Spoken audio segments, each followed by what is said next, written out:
On voit les petits couillous. Les petits couillous, ouais. Voilà, donc voilà. On verra pas que c'était très propre. Hein. Oh, les grues.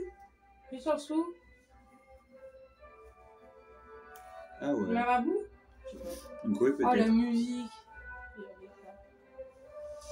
Amphithéâtre des maîtres des airs. Le maître des airs.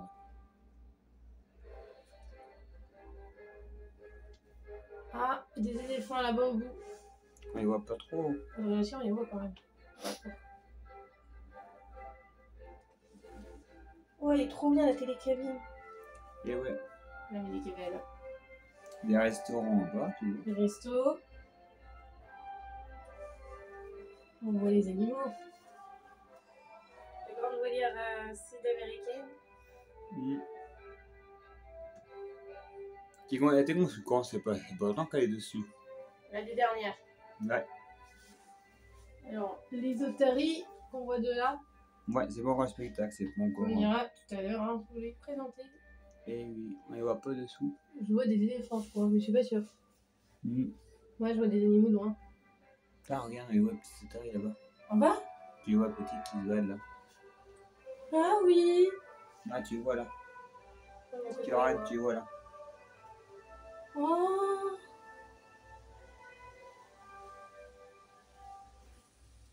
Les otaries. Les singes. Alors là, les singes d'ici. Pas sorti. Ils sont en dessous, hein. On les voit pas. Mais il va pas, regarde. Ah, peut-être. On ne voit pas beaucoup. En plus, c'est pas très propre là. Les éléphants. On voit un enclos là en face, je crois que c'est des éléphants, je pense. Tu en vas là si tu veux dire? Ouais. On voit pas grand La chose grande là. clinique du zoo, bien sûr. Ah oui. Endroit. Service. Les éléphants. Belle vue quand même. Je vois pas les éléphants. Ah, c'est qu'ils sont en train de faire un truc, je sais pas quoi. En train de manger, peut-être en train de manger, peut-être. Non, ils sont en train de faire un truc, regarde. Ah oui, nettoie. On peut les voir d'ici, je sais pas.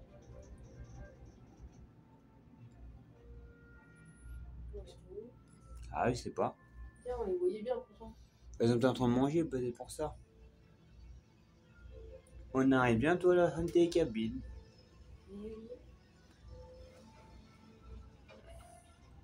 Il y en a encore en dessous, là. On voit très mal Je là. vois rien. Bah. C'est les éléphants. Si ce petit tour, vous n'avez plus. Hein. On les a pas vus. On verra peut-être au retour. Allez. C'était dit, on voyait, abonnez-vous. Abonnez-vous pour plus de contenu, on va aller voir les autres animaux.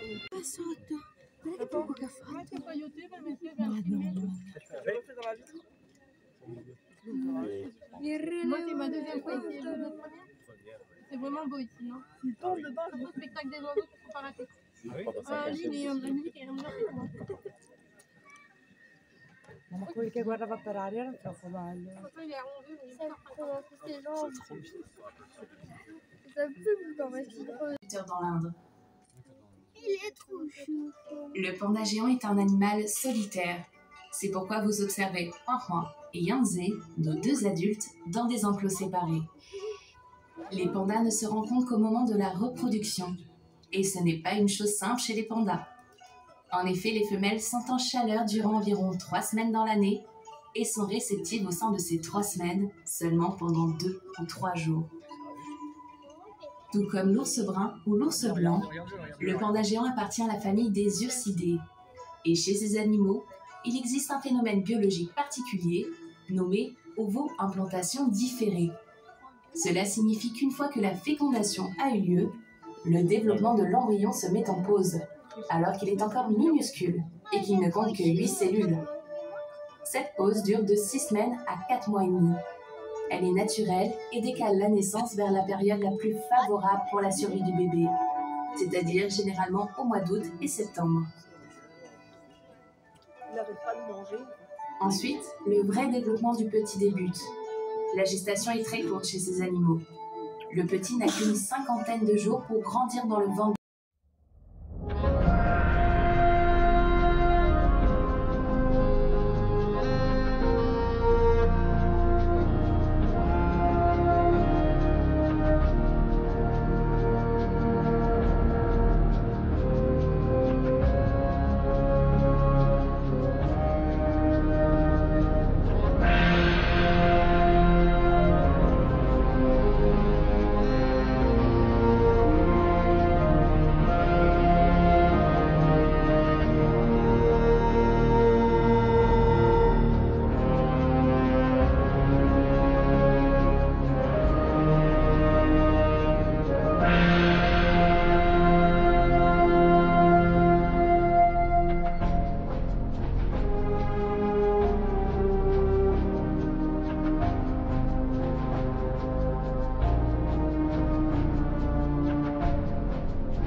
À la fin, elle va y avoir. Vous voulez en même temps en vidéo et toi?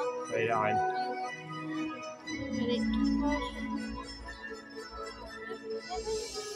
Habillés d'un duvet à l'extrémité de leurs plumes, ils évoluent dans le plus grand des silences.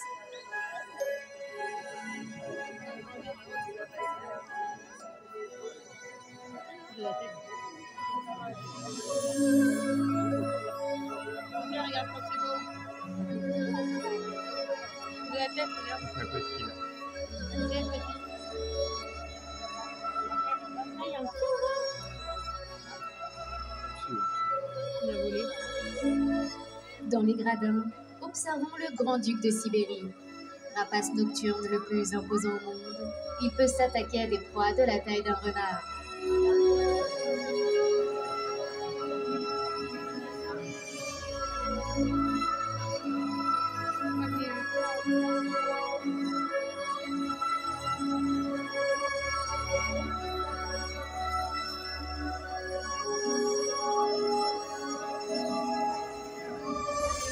Sur les rochers, voici la chouette lapone.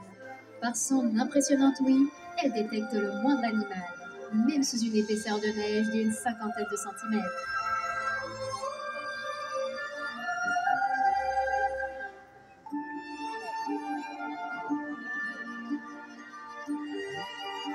Oh, c'est beau.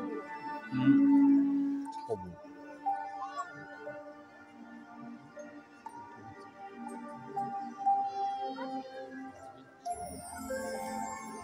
Très similaires, chouettes et hiboux se différencient au niveau des aigrettes. Seuls les hiboux présentent deux petits toupets de plumes sur la tête.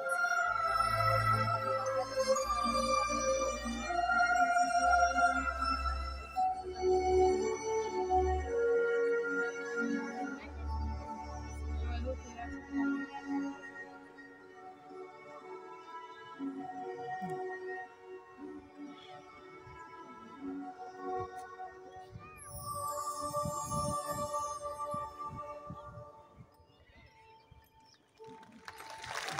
En milieu nocturne, les chouettes et hiboux se sont remarquablement bien adaptés. Mais d'autres oiseaux ne demeurent pas en reste et agissent en plein jour.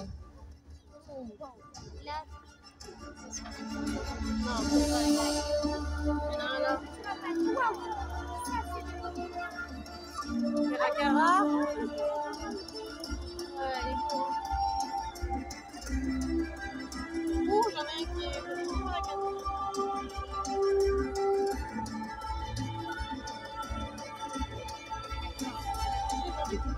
Connaissez-vous le caracara, emblème national du Mexique? Nous le retrouvons ici, coiffé d'une couronne noire et vêtu d'un plumage brun et crème, accompagné de bus venus de toutes les contrées.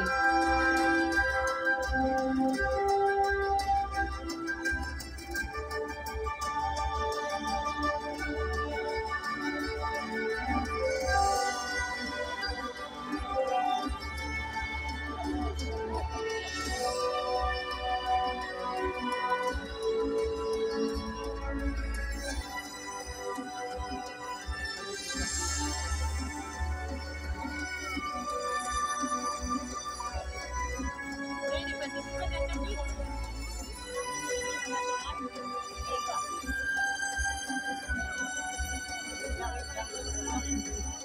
On est passé croisé, non? Sur votre droite, la buse rouilleuse a un plumage au motif blanc, roux et brun. Elle construit de grands nids, mesurant 1 mètre de diamètre pour 1 mètre de haut.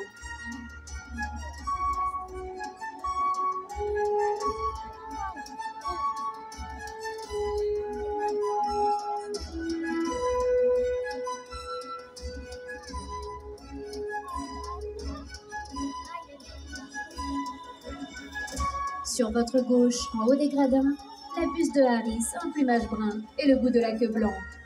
Originaire d'Amérique, elle attaque souvent ses proies en groupe.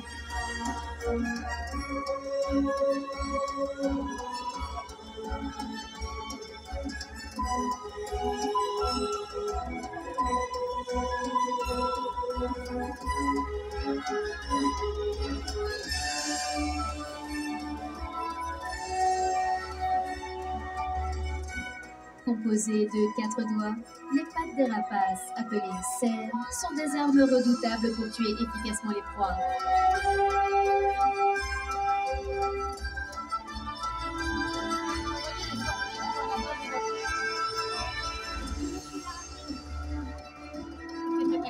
Observons dès à présent d'autres oiseaux aux techniques de prédation étonnantes. Sur le rocher, retrouvons le caracara. Très opportuniste, il se nourrit de toutes sortes de petites proies, mais aussi de charognes et de déchets.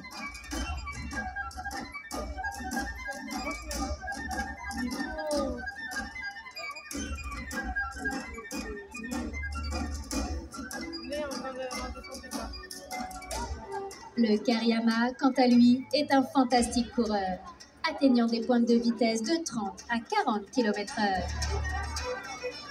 Il assomme souvent sa proie au sol avant de la consommer. Et il est aussi capable d'effectuer des sauts d'1,80 m de hauteur.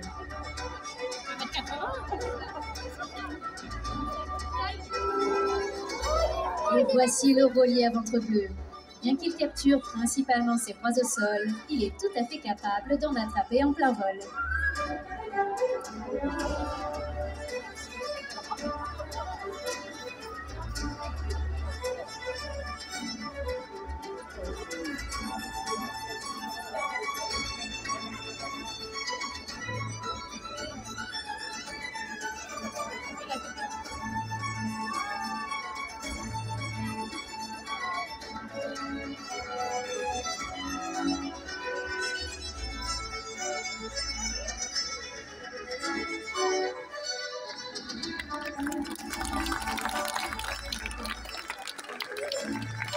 Il y en a deux.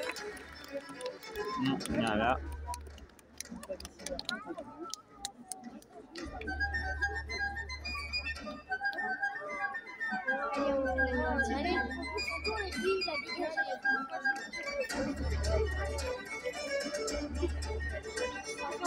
Passons à présent aux prédateurs du ciel. Connus pour être les plus rapides dans les airs, atteignant pour certains 300 km/h en piqué, place aux faucons.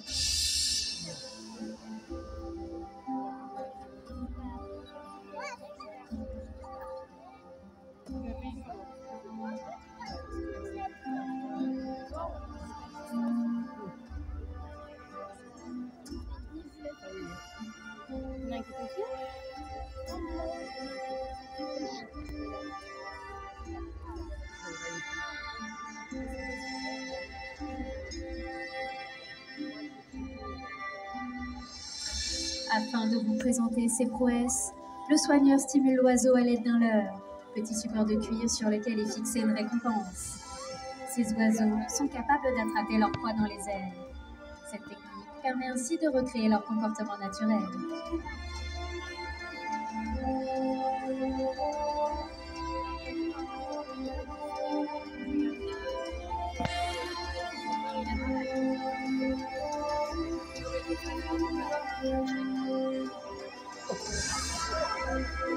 Après quelques tours, l'oiseau saisit le leurre et s'empare de sa récompense.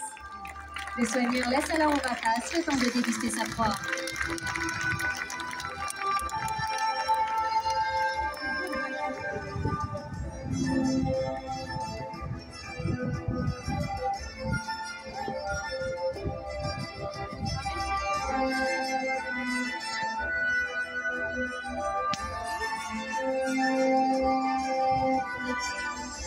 Le faucon sacre est un prédateur redoutable et très patient. Il peut rester pendant des heures à fixer sa proie.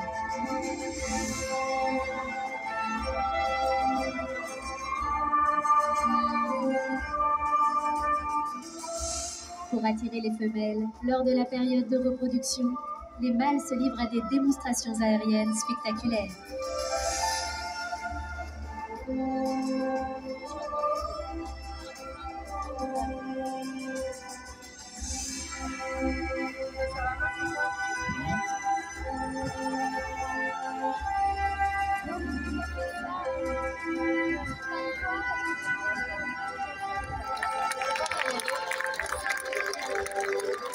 Observons à présent la puissance et la majesté des aigles.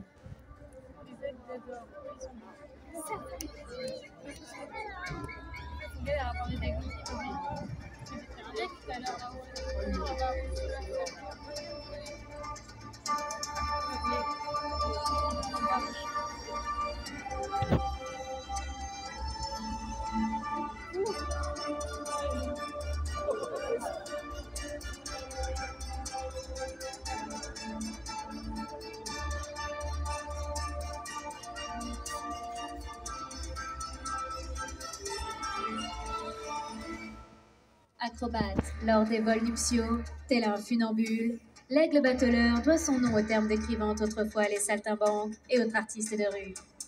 Doté d'un plumage aux multiples couleurs, noir, brun, gris et rouge au niveau des joues, il se distingue ainsi facilement des autres oiseaux que nous observons en vol.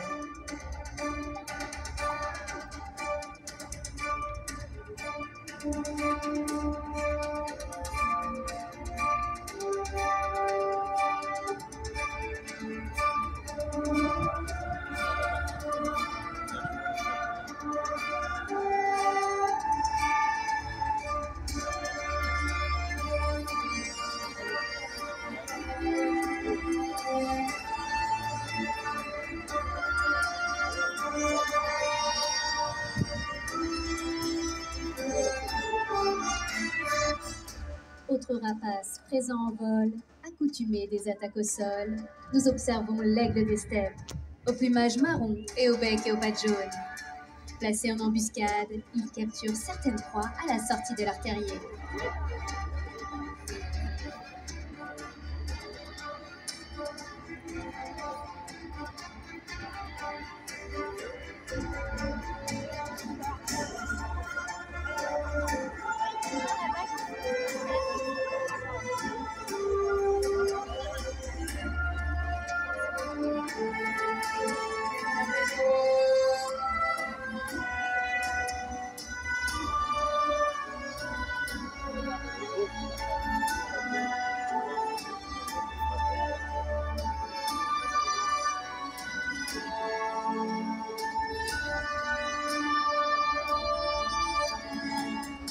Ces oiseaux sont utiles à l'homme et bénéfiques à la nature, puisque ce sont des régulateurs d'écosystèmes.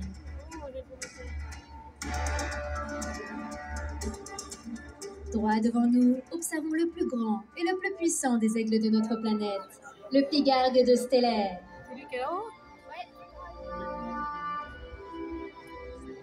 Avec lui, dans les gradins, voici le pigargue à queue blanche, aussi appelé orfraie. Il est le plus grand aigle d'Europe.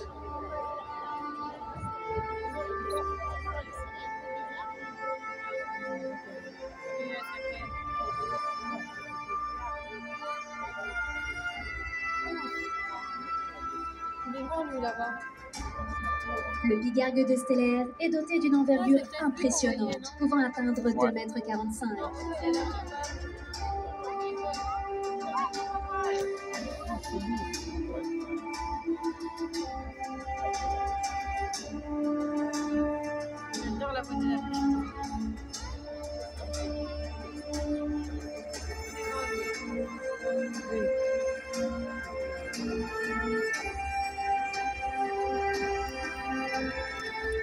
Il se nourrit principalement de poissons, comme du saumon, mais aussi parfois de carcasses de cerfs, de phoques ou de taris.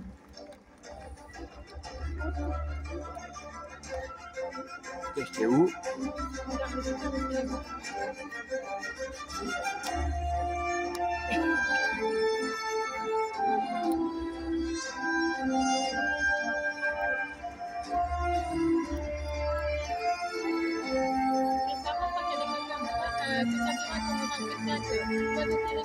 Les rapaces se ressemblent au niveau de leur morphologie.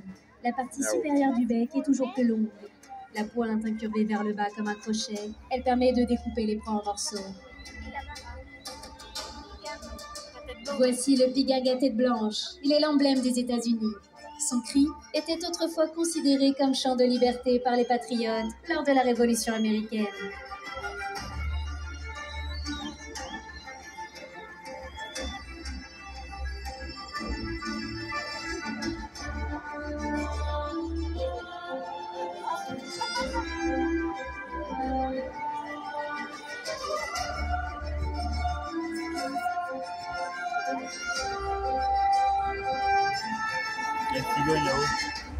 Lors des parades, les couples accomplissent des descentes en piqué et des acrobaties. Agrippés l'un à l'autre par les serres, ils ne se séparent que lorsqu'ils sont proches du sol.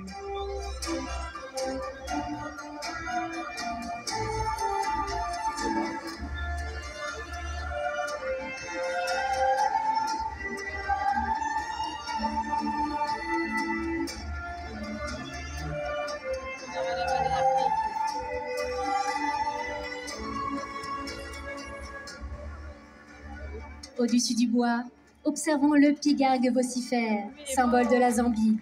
Son cri territorial est si connu que l'on parle de voix de l'Afrique.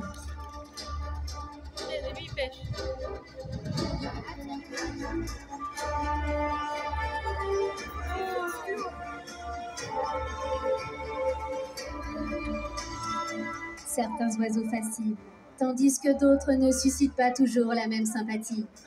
Ils suivent la mort et en effacent les traces. Voici les charognards. Ah ouais.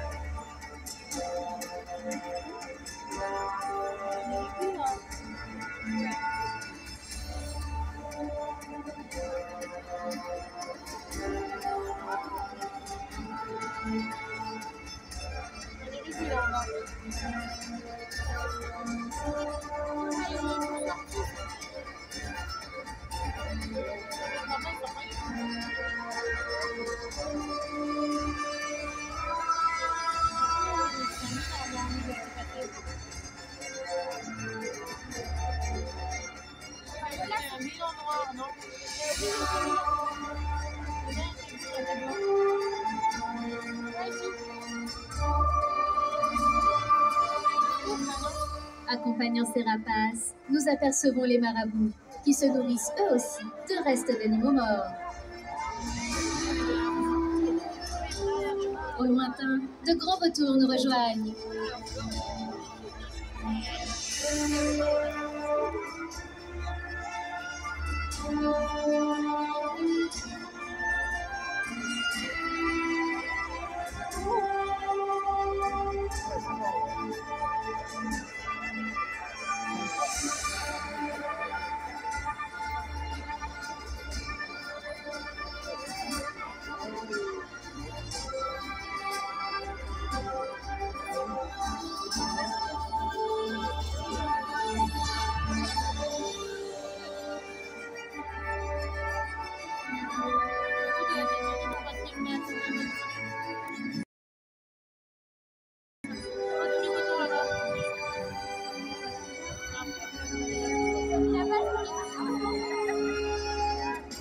Admirons ces oiseaux, du plus petit, le vautour palmiste noir et blanc, au plus grand, comme l'incroyable vautour de l'Himalaya.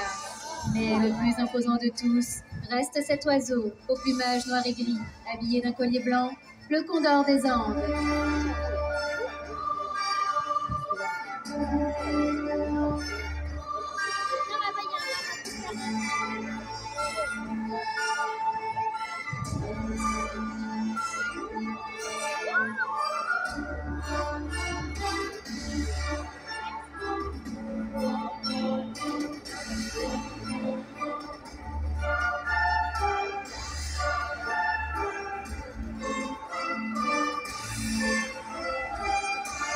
Dotés de cernes ne leur permettant pas de transporter des proies dans les airs, les vautours se nourrissent principalement de charognes.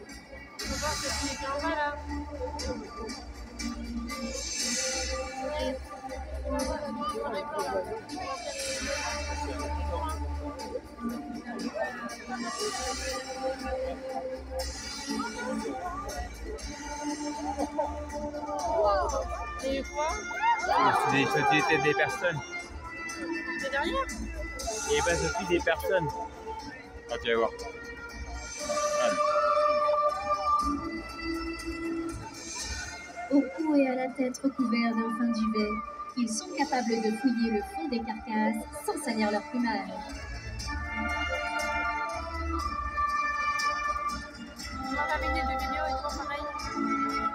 C'est 52 bien. Grands fossoyeurs de la nature, ils permettent ainsi d'éviter toute prolifération de maladies.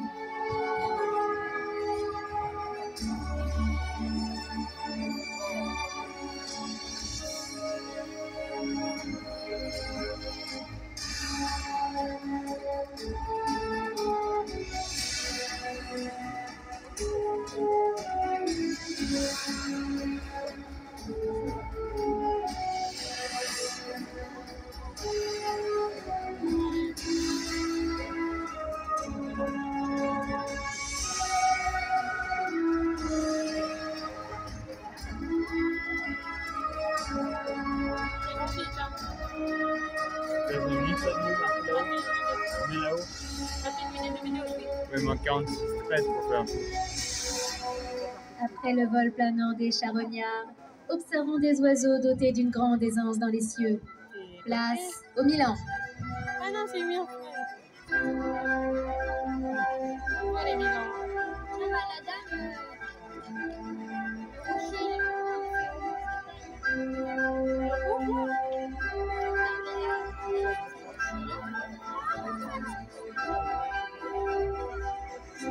Reproduisant leur comportement naturel, ils récupèrent ici de petits appâts lors de surprenantes cabrioles.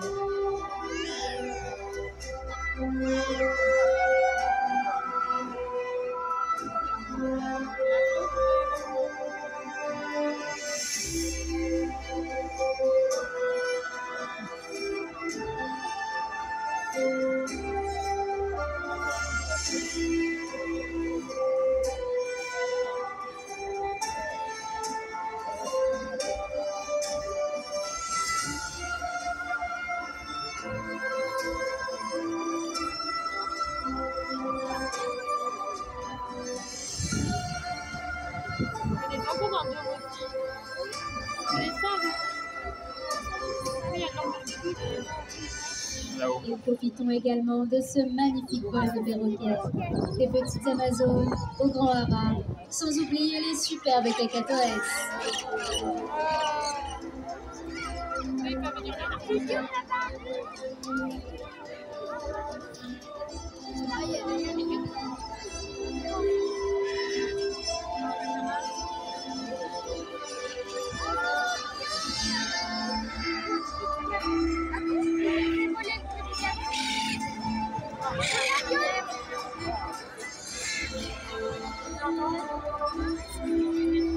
Là-haut, rien de plus, là-haut.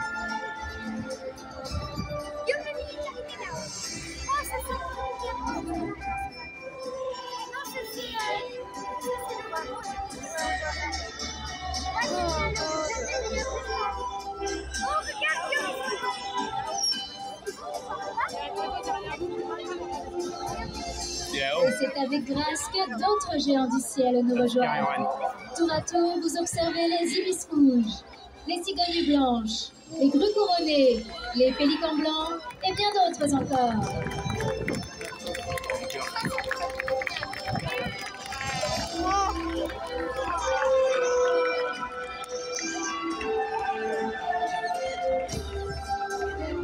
Ah, il y en a pas mal.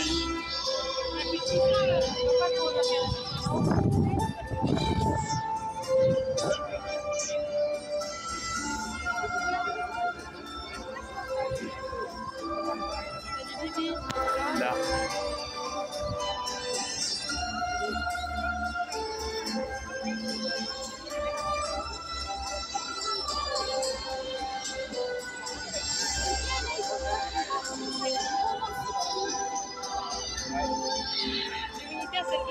C'est beau, ça va avoir un fleur.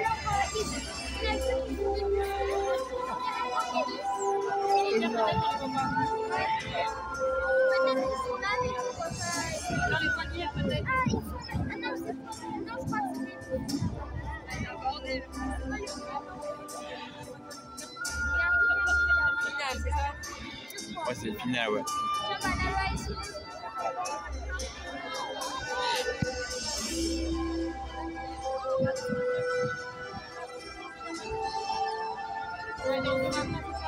Ouais, mais bon, monter avant quand même. On n'a pas vu, on va dans le dos, t'avais dit. Non, on verra ce qu'on a dit, on a moins ce qu'on a dit en banqueur tout ça. Ça ne ferait pas être bon, on ne fera pas être bon dans le dos.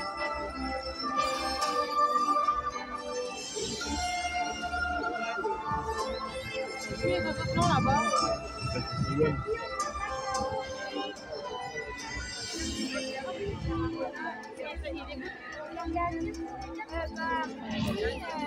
Mal ou flamé, c'est bon. C'était le moment pour parler la paix. Ça, c'est les pélicans.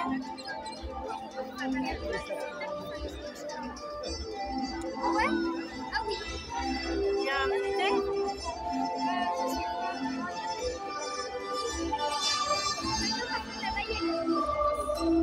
c'est lesquels les roses?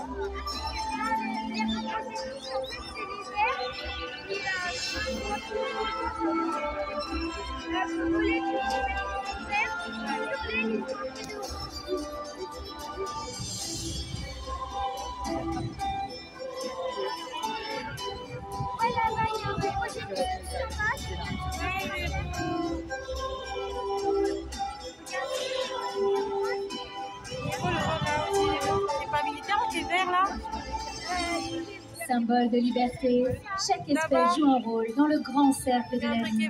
Alors protégeons tous ensemble ces maîtres des airs.